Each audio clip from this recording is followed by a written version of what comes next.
नमस्कार श्रोते हो. दीपक रेगे कथाकथन चॅनलवर तुम्हा सगळ्यांचं मनापासून स्वागत.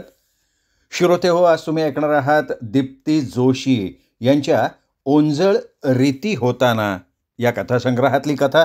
पण श्रोते हो, तत्पूर्वी तुम्ही जर आत्ता चॅनलवर पहिल्यांदा आला असाल किंवा अजूनपर्यंत तुमच्याकडनं चॅनल सबस्क्राईब झालेलं नसेल तर एकच विनंती करतो, कृपया चॅनल सबस्क्राईब करा. आणि आता ऐकूयात दीप्ती जोशी लिखित सावळा. रोटरी क्लबचा वर्धापन दिन जवळ येत होता. अनिरुद्ध स्वतः प्रेसिडेंट होता, त्यामुळे कार्यक्रमाच्या नियोजनात त्याचा महत्त्वाचा सहभाग होता.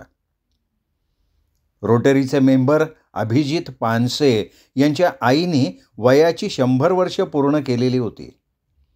त्यानिमित्त मान्यवरांकडनं त्यांचा सत्कार, आईंसाठी त्यांना आवडणारा कार्यक्रम, बाकी तज्ज्ञ डॉक्टरांचं आरोग्यविषयक व्याख्यान, मुलांसाठी कार्यक्रम, दिलासा केअर सेंटरला पानसे आजींच्या हातून देणगी, असं काहीसं कार्यक्रमाचं स्वरूप सर्वानुमते असणार होतं.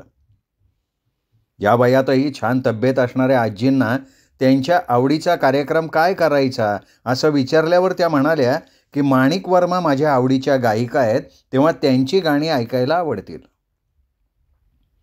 मग अशा गाण्यांचा कार्यक्रम कोणी करतं का याची शोधाशोध सुरू झाली.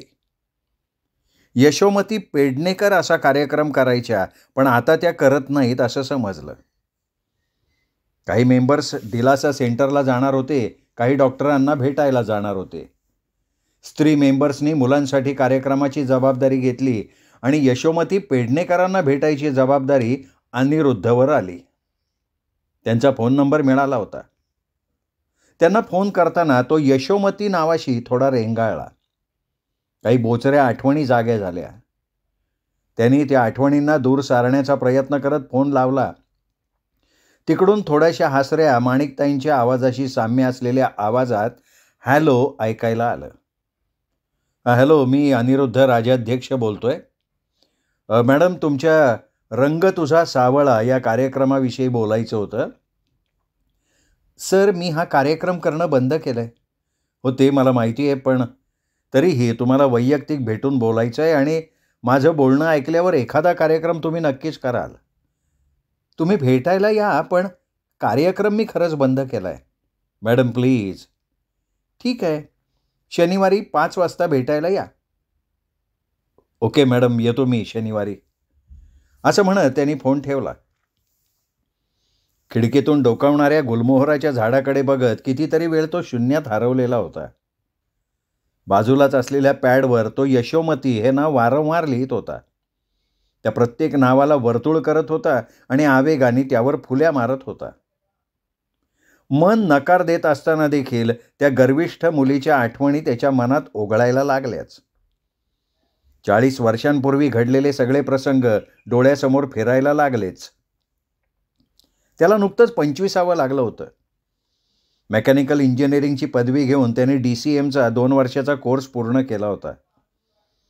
अण्णांना त्यांनी घरच्या व्यवसायात मदत करायला सुरुवात केली होती. घरात त्याच्या लग्नाचा विषय सुरू होता, पण त्याला एवढ्यात लग्न करायचं नाही असं त्यांनी आई अण्णांना बजावलं होतं. नाशिकला स्वतःचे 2 मोठे बिझनेस युनिट्स, उच्चभ्रू वस्तीतला बंगला, गाडी, एकुलता एक, मोठ्या बहिणाबाई लग्न होऊन अमेरिकेत स्थिरावलेल्या, लग्नासाठी मोस्ट इलिजिबल कॅन्डिडेट. त्यामुळे आई अण्णांना सून आणायची घाई झाली होती. एप्रिल महिन्यात नागपूरला क्लायंटबरोबर मीटिंग होती. या मीटिंगला अनिरुद्धनच जावं असं अण्णांचं मत होतं, म्हणून तो नागपूरला आला होता. नागपूरच्या रेल्वेच्या रिटायरिंग रूममध्ये राहण्याची व्यवस्था होते का हे बघण्यासाठी गेलेल्या अनिरुद्धची रेल्वेतल्याच केटरिंग मॅनेजर बेलोसे साहेबांची ओळख झाली. त्याची माहिती समजल्यावर बेलोसे साहेब चांगलेच भारावले.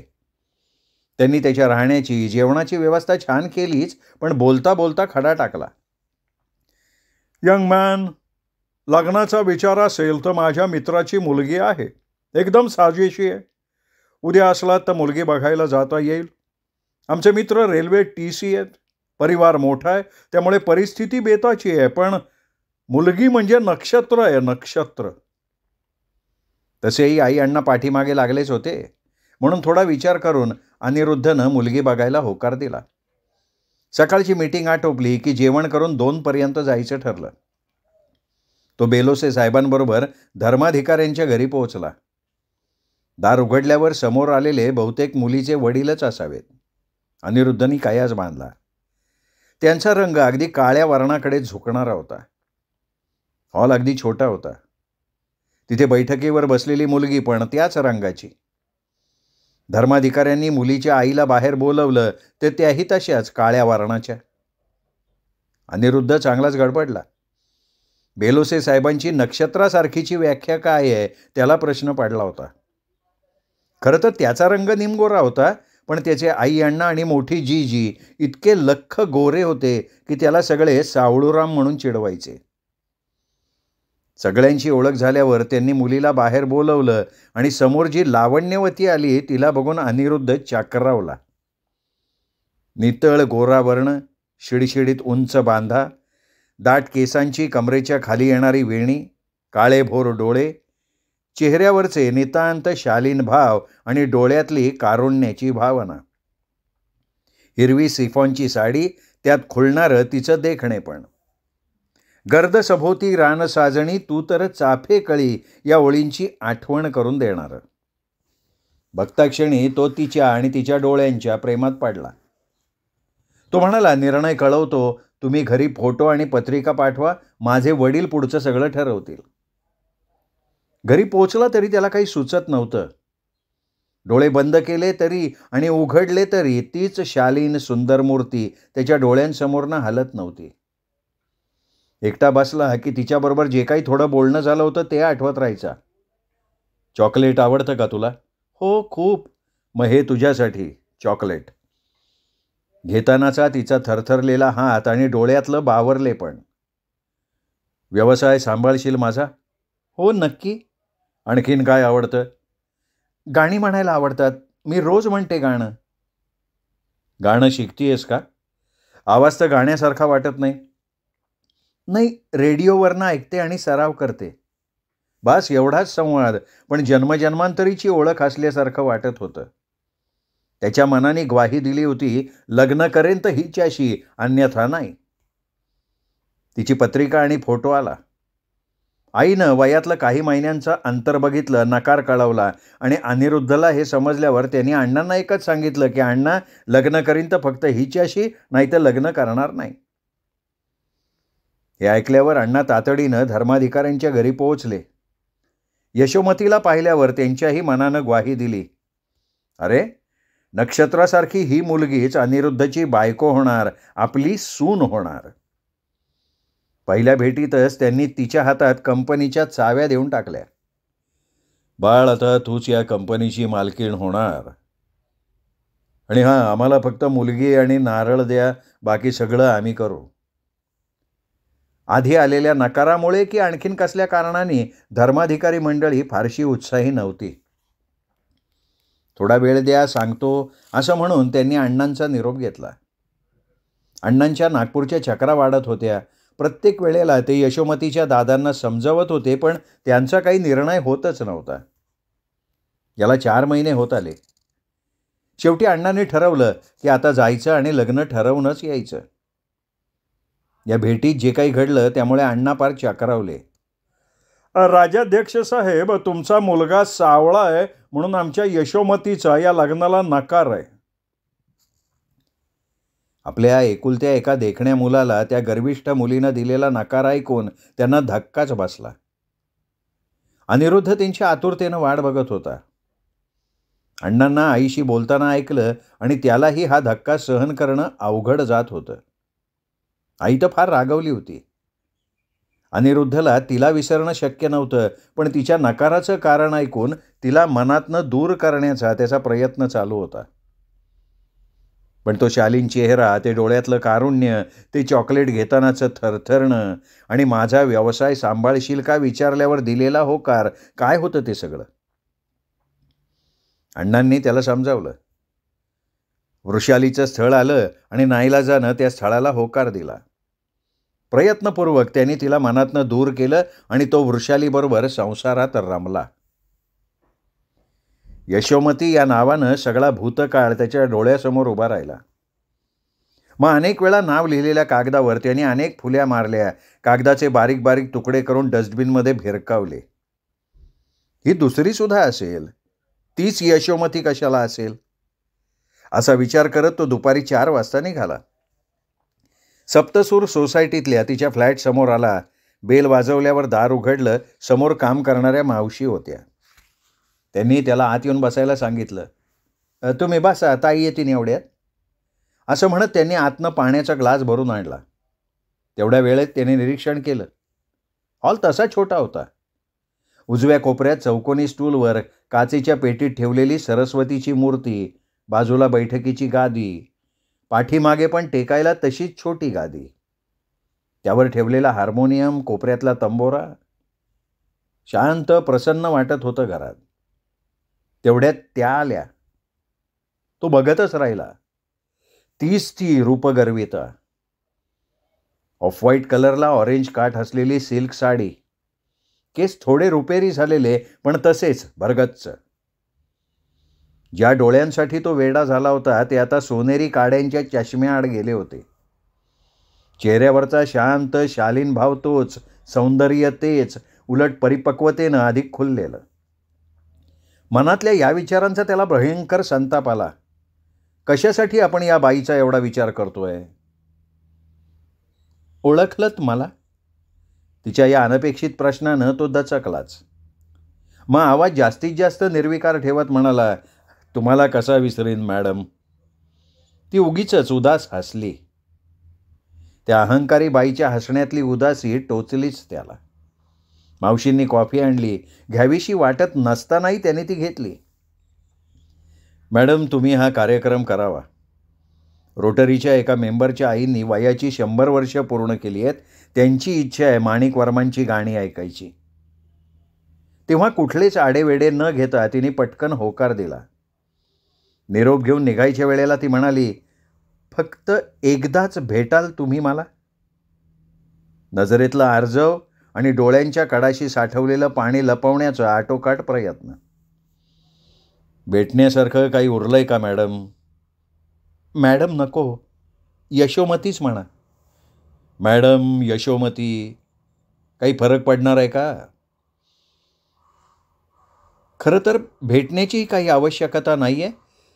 फक्त एकदाच आणि शेवटचे 2 तास द्या तुमच्या आयुष्यातले, विनंती आहे. तिच्या अर्जवानं तो विरघळला आणि त्याने रविवारी संध्याकाळी भेटायचं कबूल केलं. त्र्यंबक रोडवरच्या एका रिसॉर्टमध्ये भेटायचं ठरलं. तिला पिकअप करायला येईन असंही त्यांनी कळवून टाकलं. रिसॉर्टला पोचेपर्यंत दोघेही शांतच होते. मनाच्या विरुद्ध आपण काहीतरी करतोय असं वाटून तो अस्वस्थ होता. त्यांनी गाडी पार्क केली. एक टेबल बुक केलेलं होतं. मनातली खळबळ लपवण्यासाठी तो उगीचच टेबलवरचं सॉल्ट कंटेनर इकडे तिकडे करत होता. ती शून्यात हरवल्यासारखी बसली होती. अचानक ओंजळीत चेहरा लपवून ती अश्रूंना आवरण्याचा प्रयत्न करत होती. तिच्या रडण्यानं तो पार गोंधळला. मॅडम, प्लीज प्लीज, तुम्ही रडू नका मॅडम. प्लीज प्लीज, पहिल्या भेटीतल्यासारखं एकेरी हाक मार ना. तुला काय वाटतं, तू सावळा म्हणून मी नकार दिला होता तुला? त्या सगळ्या आठवणींचा त्याला प्रचंड त्रास होत होता. तेव्हा मिजाजखोरपणे नकार दिला आणि आता आयुष्याच्या संध्याकाळी का भेटली आहे ही?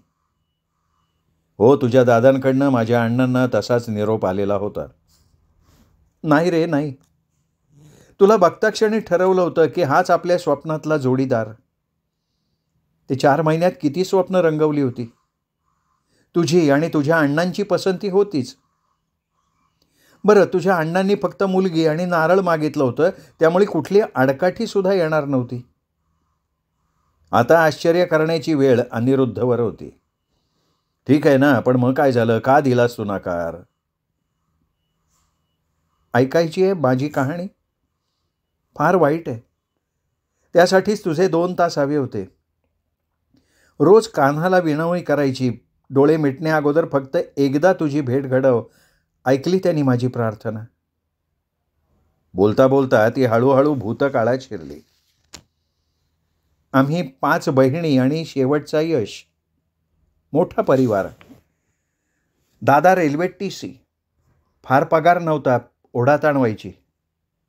मुलगा हवाच या वेड्या हट्ट्यापायी वाढलेलं कुटुंब. आई, दादा, 4ही बहिणी, यश सगळे रंगानं सावळे. सावळे म्हणण्यापुरते अगदी काळेच. मीच तेवढी हा असा गोरा रंग घेऊन जन्माला आलेली. दादांना माझं कोण अप्रूप. बाहेरगावी, गावात सगळीकडे फिरायला मलाच घेऊन जायचे. कुणीही भेटलं की ठरलेलं संभाषण. धर्माधिकारी साहेब, लेक अगदी नक्षत्रासारखी आहे तुमची वाटतच नाही हा. सारखी रंगरूपाची स्तुती आणि शेवटी दिलेला निर्वाळा, तुमची वाटतच नाही. पुढे पुढे त्यांनी मला बरोबर नेणं कायमचंच बंद केलं. दादांनी धडपड करून गव्हर्नमेंटमध्ये नोकरी असलेले जावई शोधले.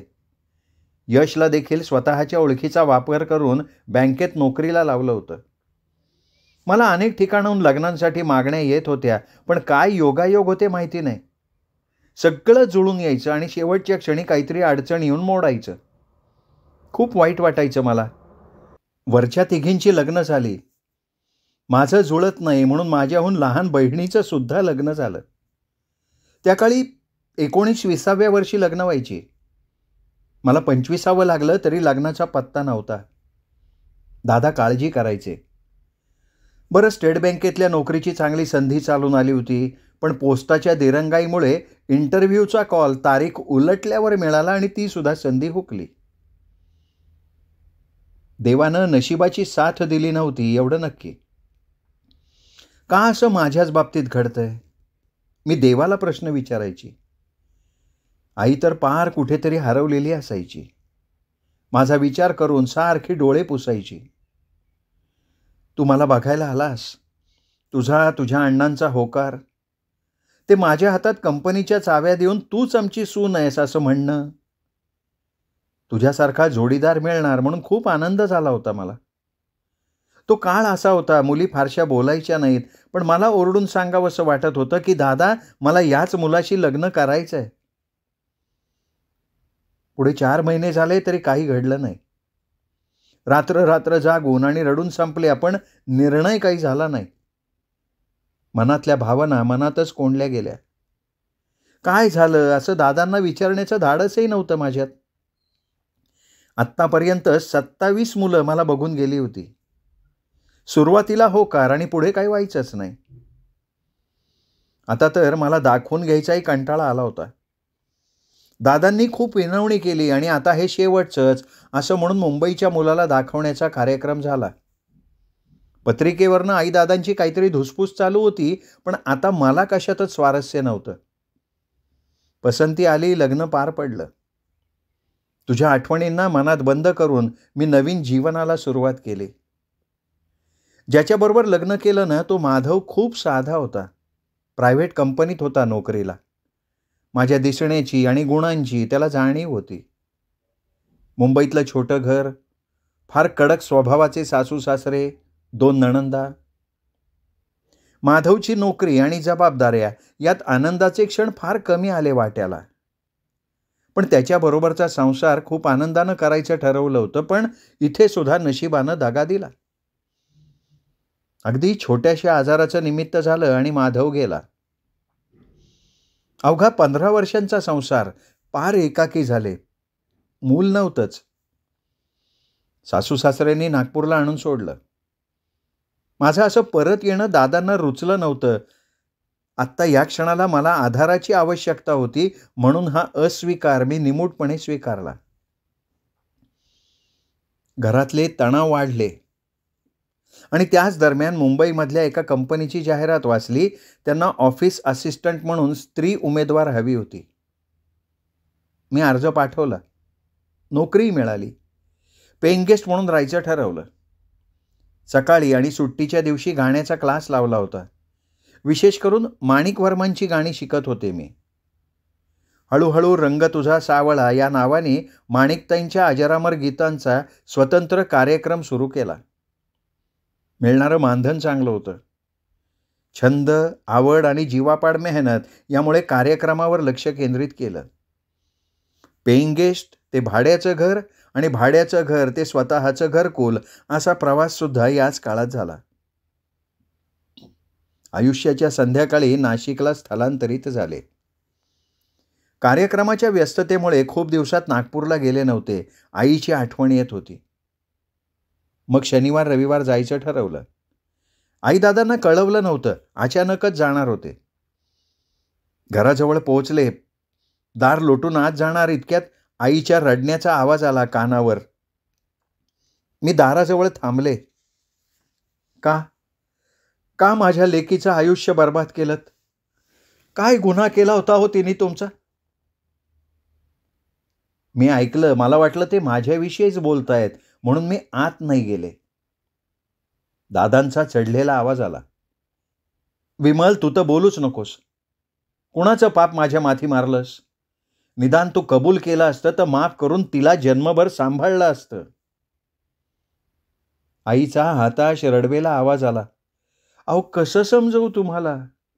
तुमचीच मुलगी आहे ती.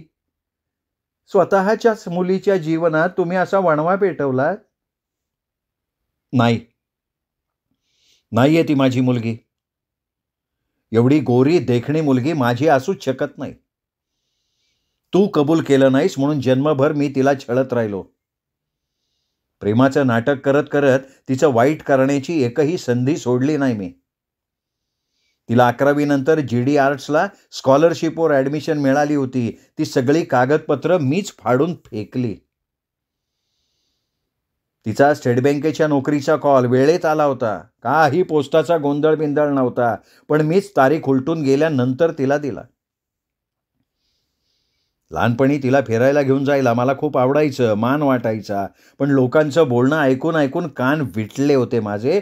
मग हळूहळू माझी खात्री पटत गेली की ती माझी मुलगी नाहीच आहे. किती स्थळांकडनं तिला मागण्या यायच्या. मुंबईतल्या हायकोर्टातला वकील, पुण्याच्या मोठ्या कन्स्ट्रक्शन कंपनीचा मालक, नागपूरमधला चार्टर्ड अकाउंटंट आणि नाशिकचा तो बिझनेसमॅन. सगळ्यांनी मला वैयक्तिक भेटून विनवणी केली होती, पण मीच तिच्यातर्फे नकार कळवून टाकायचो. त्या नाशिकच्या मुलाचे वडील तर मला किती समजवत होते, पण मी सावळ्या रंगाचं कारण सांगून तिचा नकार कळवून टाकला. मुंबईचा हा मुलगा मीच बघितला होता. त्याच्या पत्रिकेत अल्पायुषी असण्याचा योग होता आणि ते खरंही झालं. हे सगळं करताना मला आनंद व्हायचा. सांग ना विमल, सांग, का फसवलंस तुम्हाला? कुठेतरी दोघात झटापट झाल्याचा आवाज, आईचं करुण रडणं आणि त्या रडण्यातले शब्द माझ्या कानावर पडत होते. का हो त्या निष्पाप लेकराच्या आयुष्याचा असा वणवा केला तुम्ही? अहो, ती तुमचीच मुलगी आहे. कसं पटवू मी तुम्हाला? हे सगळं ऐकताना ना माझे कान बधीर झाले होते. दार उघडून मी आत गेले. मला बघितलं आणि आई दादा दोघेही सुन्न झाले.